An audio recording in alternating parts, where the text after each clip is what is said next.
गंगोत्री से गंगा सागर तक की यात्रा तो एक मुर्दा भी कर लेता। बोलो सही है कि गलत है? गंगोत्री में मुर्दे को पटक दो पानी में, गंगा जी के अंदर, तो वो बहता बहता बहता बहता बहता बहता कहां तक पहुंच जाएगा? बोलो, जम के बोलो। गंगा सागर तक पहुंच जाएगा। गंगोत्री से गंगा सागर की यात्रा तो एक मुर्दा भी कर लेता है।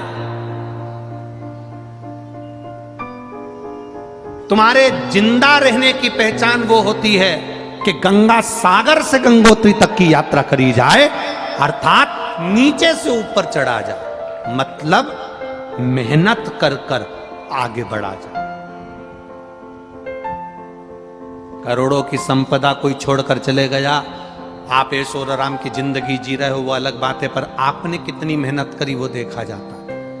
गंगा सागर से गंगोत्री तक की यात्रा किसने करी? अर्थात हम ये नहीं कह रहे कि आप गंगा सागर से गंगोत्री जाओ, हमारा तो इतना कहना है कि नीचे से ऊपर चढ़ने का प्रयास करो, एक एक सीढ़ी चढ़ने का प्रयास करो, मेहनत कर कर आगे बढ़ने का प्रयास करो। अपने कर्म को करते करते आगे बढ़ने का प्रयास करो। खेती में अगर बीज बो रहे हो, फसल लगा रहे हो, खेती कर रहे हो, बखर चला रहे हो, खेती करने का प्रयास कर रहे हो, तो ये मत मन में सोचना कि पिछली बार की फसल बिगड़ गई थी, अब की बार की भी फसल बिगड़ नहीं जाए, पाला ना पड़ जाए, पानी ना गिर जाए, ऐसा ना हो जाए, वैसा ना हो जाए, कहीं आंधी तूफान ना पड़ जाए। ना ना ना ना, पहली बार की फसल बिगड़ी थी, वो तुमने अपने भरोसे पर करी थी। अब की बार खेत में अगर बीज बो तो महादेव के भरोसे पर बोना, फसल वो देगा। हम जमीन को अपना समझ रहे हैं, बेल को अपना समझ रहा है, बखर को अपना समझ रहा है, काम को हम शास्त्र कह रहा है जिस दिन तुमने पूरा की पूरा काम, पूरा की पूरा परिवार, सब कुछ परमात्मा के भरोसे छोड़ दिया, फिर वो जा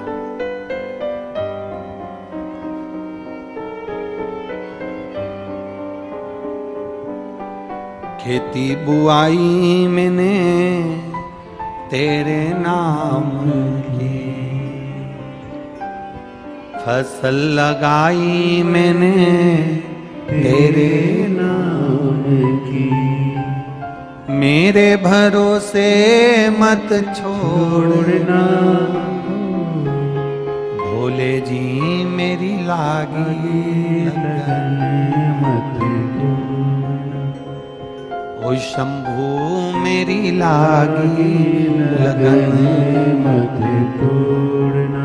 ये खेती आपकी, फसल आपकी, मेहनत करवाने वाले भी आप और फसल देने वाले भी आप, और फसल की कीमत निश्चित करने वाले भी आप। हम मेहनत कर सकते हैं, मेहनत। बैंक में एक लॉकर होता है, उस लॉकर में लोग अपना सोने का जेवर रखते हैं। उसकी दो चाबी होती है, एक मैनेजर के पास होती है, एक चाबी तुम्हारे पास होती है। जिसने बैंक के लॉकर में अपना सोना रखा होगा, गोल्ड रखा होगा, सामान रखा होगा, उसको मालूम है। दो चाबी होती है बैंक के लॉकर की, एक मैनेजर के पास, एक तुम्हारे पास। तुम्हारी चाबी कितनी भी घुमा लो, लॉकर खुलेगा क्या? जम के बोलो, नहीं खुलेगा। मैनेजर अपनी चाबी कितनी भी घुमा ले, लॉकर खुलेगा क्या? नहीं खुलेगा। तुम अपनी चाबी घुमाओ, मैनेजर आएगा, अपनी चाबी लगाकर घुमाएगा और लॉकर खुल जाएगा। उसी तरह तुम मेहनत की चाबी घुमाते रहो, मेरा भोलेनाथ चाबी लाकर घुमाएगा तुम्हारे भाग्य की और कार्य हो जाएगा। भाग्य की चाबी वो घुमाता है, मेहनत की चाबी आपको घुमाना है। आप इतनी दूर दूर से चलकर यहां आए हो, गाड़ियां लेकर आए हो, बस लेकर आए हो, कोई लोडिंग लेकर आए हो, कोई ऑटो लेकर आए हो, कोई बाइक लेकर आए हो, कोई फोर व्हीलर गाड़ी लेकर आए हो। एक एक दो दो किलोमीटर दूर तुम्हारी गाड़ी रोक दी, तुम वहां से पैदल चलकर यहां तक चलकर आए हो। तुमने इतनी मेहनत कर कर अगर यहां तक पहुंचे हो, इतनी मेहनत कर कर, तो तुम्हारी मेहनत खाली तो नहीं जा सकती, देगा तो वो, भरेगा। विश्वास नहीं तो और क्या है। इतनी हवा चल रही थी, इतनी आंधी चल रही थी, टेंट उखड़ उखड़ के जा रहा था, तुम बैठे रहे विश्वास के बल पर, भरोसा पक्का कर कर। तो बाबा को भी सोचना पड़ा, ये बड़ी अड़ेली है, नहीं हटेगी। उसको भी सोचना पड़ता है भाई, उसको भी विचारना पड़ता है।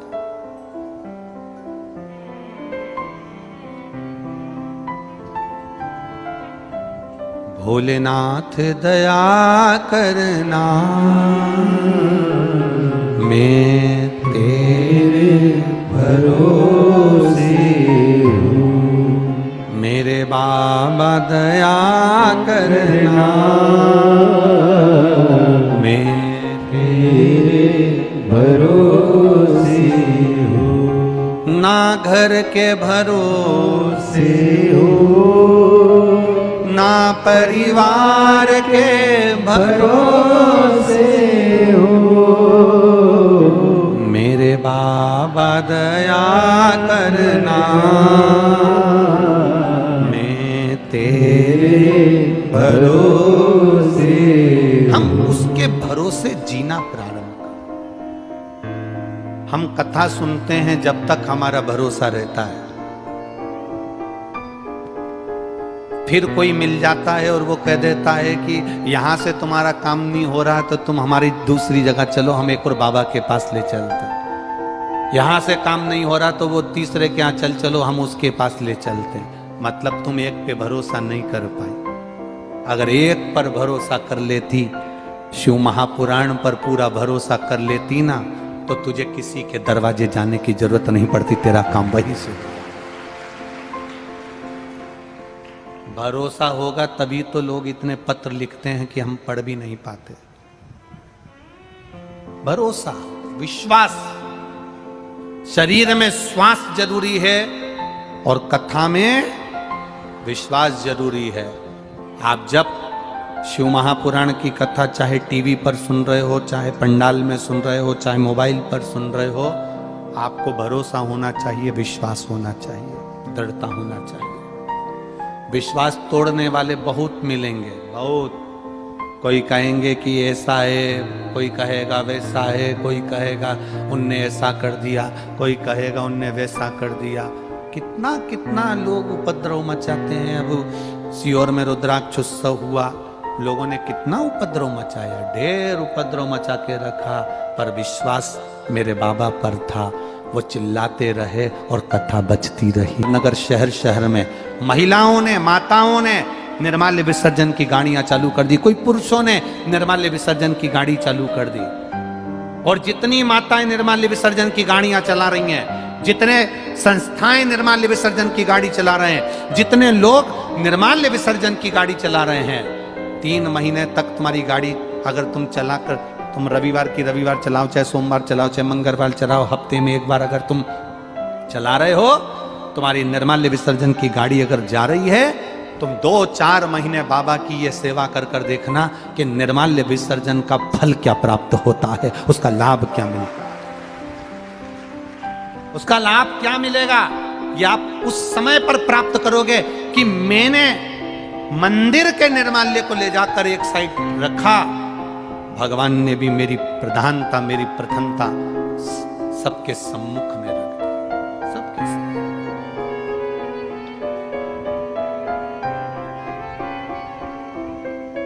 मंदिर में आप झाड़ू लगाते हो, मंदिर की सफाई करते हो, सेवा करते हो, ये खाली नहीं जाएगा। सास की सेवा करते रहे तो सास मरते मरते एक आध अंगूठी तो दे ही जाएगी, भले वो कितनी चिड़े। पर सेवा कर रहे हो तो देगी, नहीं कर रहे हो तो वो अपनी बेटी को भी दे सकती है। कोई जरूरी नहीं कि तुम्हें ही देगी, जो करेगा उसे मिलेगा। सेवा करो तो मेवा मिले।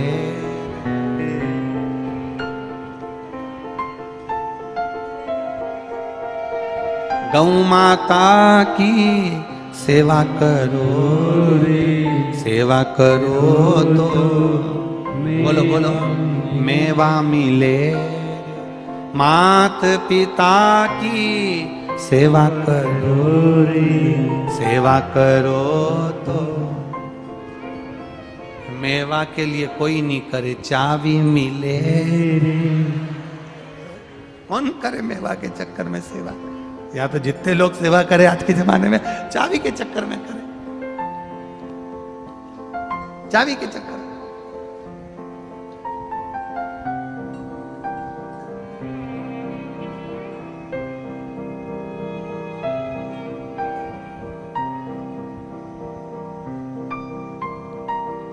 करो सेवा उसकी। मंदिर जा रहे हो, झाड़ू लगा दो, पोछा लगा दो, गंदगी साफ कर दो। मंदिर से आ रहे हो भोलेनाथ की सेवा करके। हम ये नहीं कहेंगे कि तुम घर से फूल ले जाओ, जो शंकर जी पे फूल चढ़े उठा के एक जगह पर रख लो डलिया में, और जैसे ही आते आते जब वापिस आओ उनका श्रृंगार करके, उन्हीं के फूल से उनका श्रृंगार कर दो। दूसरे का नहीं चाहिए, उन्हीं। अब वो ससुराल में गया, साले ने पूछ लिया, जीजा जी ये कौन है? मेरा दोस्त है, मित्र। मैं अकेला आ रहा था तो मैंने सोचा कि अकेला आ रहा हूं तो इसको साथ में ये जा रहा था, तो मैंने कहा तू भी मेरे ससुराल चल चल। लिया आया। कुर्ता इसी का है, पजामा मेरा है। अब दोस्त को गुस्सा आ गया। मित्र ने कहा बताओ कितना बेवकूफ आदमी है, अकल मकल नहीं है तेरे में, रत्ती भर की भी। जैसे ही उसका साला गया तो इसने मित्र से कहा तेरे में अकल नहीं, बेवकूफ है, पागल है, मूर्ख है। ये कहने की क्या जरूरत थी कि कुर्ता मेरा और पजामा तेरा? मैं जा रही है मेरे गांव वापिस। उसने कहा नहीं नहीं रुक जा, अब नहीं कहूंगा, तेरी सौगंध नहीं कहूंगा, किसी से नहीं कहूंगा कि पजामा मेरा, बस खत्म। अब ये मामा जी के यहाँ से भोजन करने बुलाया, तो ये मामा जी के यहाँ गया, तो मामा जी के यहाँ से उनकी बहुओं ने पूछ लिया, जीजा जी ये कौन है? मेरा दोस्त है, मैं अकेला आ रहा था तो मैंने सोचा चलो इसको भी ले चलो।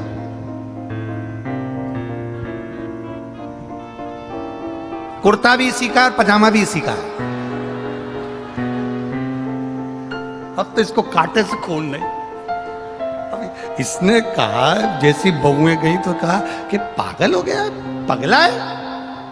ये क्या कहने की जरूरत थी कि कुर्ता भी इसका पजामा भी इसका? मैं जा रहा यहां से। उसने कहा नहीं नहीं अपन अब नहीं बोलूंगा, बिल्कुल पक्का अब नहीं बोलूंगा, अब कुछ। इतने में मौसी जी आ गई, कंवर साहब, जीजा जी, जमाई साहब, हमारे यहाँ शाम को आना। तो शाम को ये गए। फिर मौसी ने पूछ लिया ये कौन है? मेरा दोस्त है, अकेला आ रहा था तो इसको ले आया।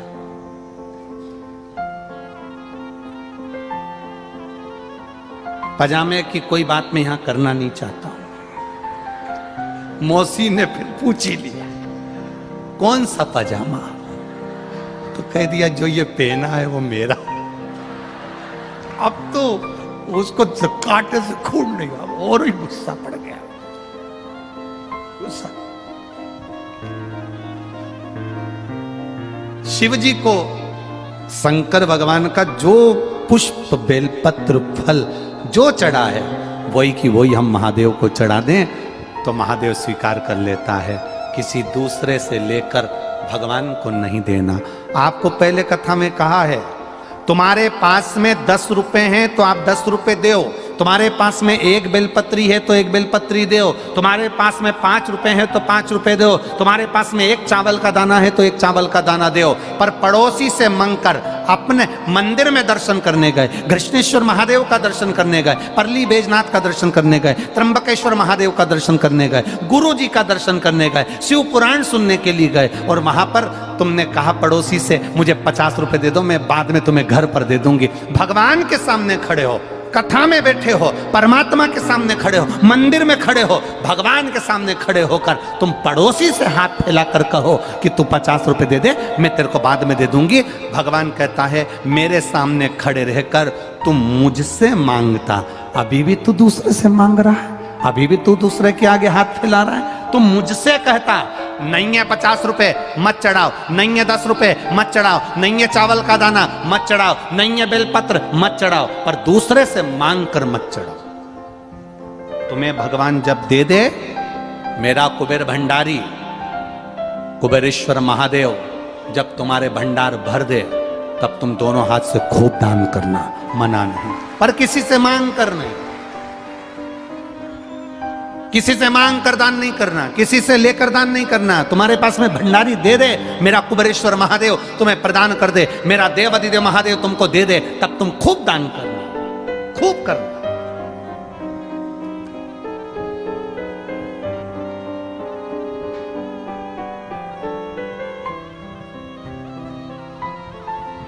हम आपको क्या वर्णन करें। हम सबसे ज्यादा कुबेरेश्वर धाम पर कमी थी तो पानी की कमी थी। आपको पहले भी मालूम है, पानी की बड़ी कमी थी। हम बोर खोदो तो 500 फीट 400 फीट बोर खोदना पड़ता था, पानी नहीं निकलता था, और पानी निकलता ही नहीं था, खो आ जाती थी नीचे, पानी नहीं निकलता।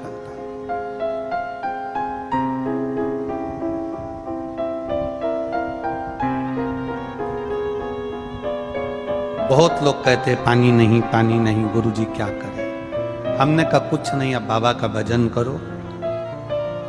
जिस दिन उसको लाना होगा ऐसा पानी लेकर आएगा कि पानी की कमी नहीं। महाराष्ट्र की माताएं ट्यूबवेल लगाना प्रारंभ करी। एक माँ तो हर 2-4 महीने में आकर एक बोर लगवा देती है। बाबा ने ऐसी कृपा करना प्रारंभ कर दी कि जिस बोर को खोदते हैं, बाबा ऐसी करुणा करा कि उस बोर में 400 फीट तो जान दो, 200-250 फीट पर ही बाबा जल प्रदान कर देता है। ये शिव का। हमसे लोग कहते हैं कि कुबेरेश्वर धाम में आखिर ऐसा क्या है। हम कहते कंकर शंकर की भूमि है, चारों धाम घूम कर आना, 12 ज्योतिर्लिंग कर आना, सारी नदियों में स्नान कर आना, और एक बार जिंदगी में कुबेरेश्वर धाम की धरा पर बस 5 पत्थर रखकर पूजन कर कंकर शंकर से कहकर चले जाना, जिस बैग को लाए हो उसको खोलना भी मती, 3 महीने में वापिस वही बैग लेकर बुला लेगा। वो शिव है जिसने दृढ़ता रखी, विश्वास रखा, भरोसा रखा। जो विश्वास से उसको रिझाता है वो मिल जाता है।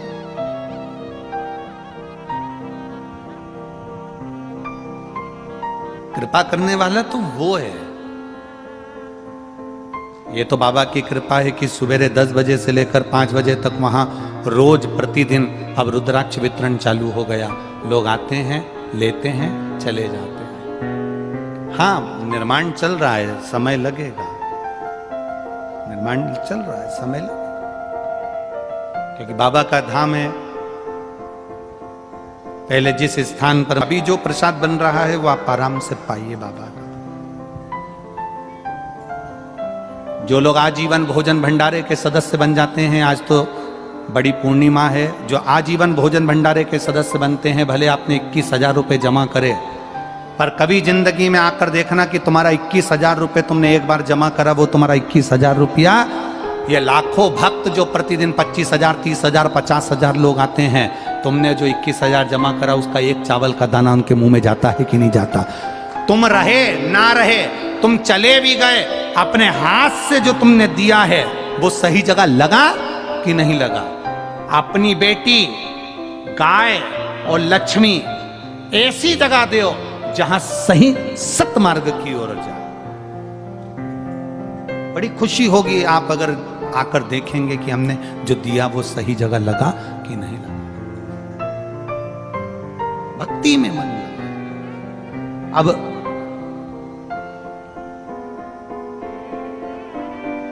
लोग आते हैं जिनके घर में भगवान 7 साल में, 8 साल में, 9 साल में, 10 साल में, 15 साल में, 2 साल में, 6 साल में संतान दे देता है, वहां आकर ढोल बजाते हैं, डीजे बजाते हैं, नगाड़े बजाते, भगवान का भजन करते, खूब नाचते कूदते, अपना आनंद लेते।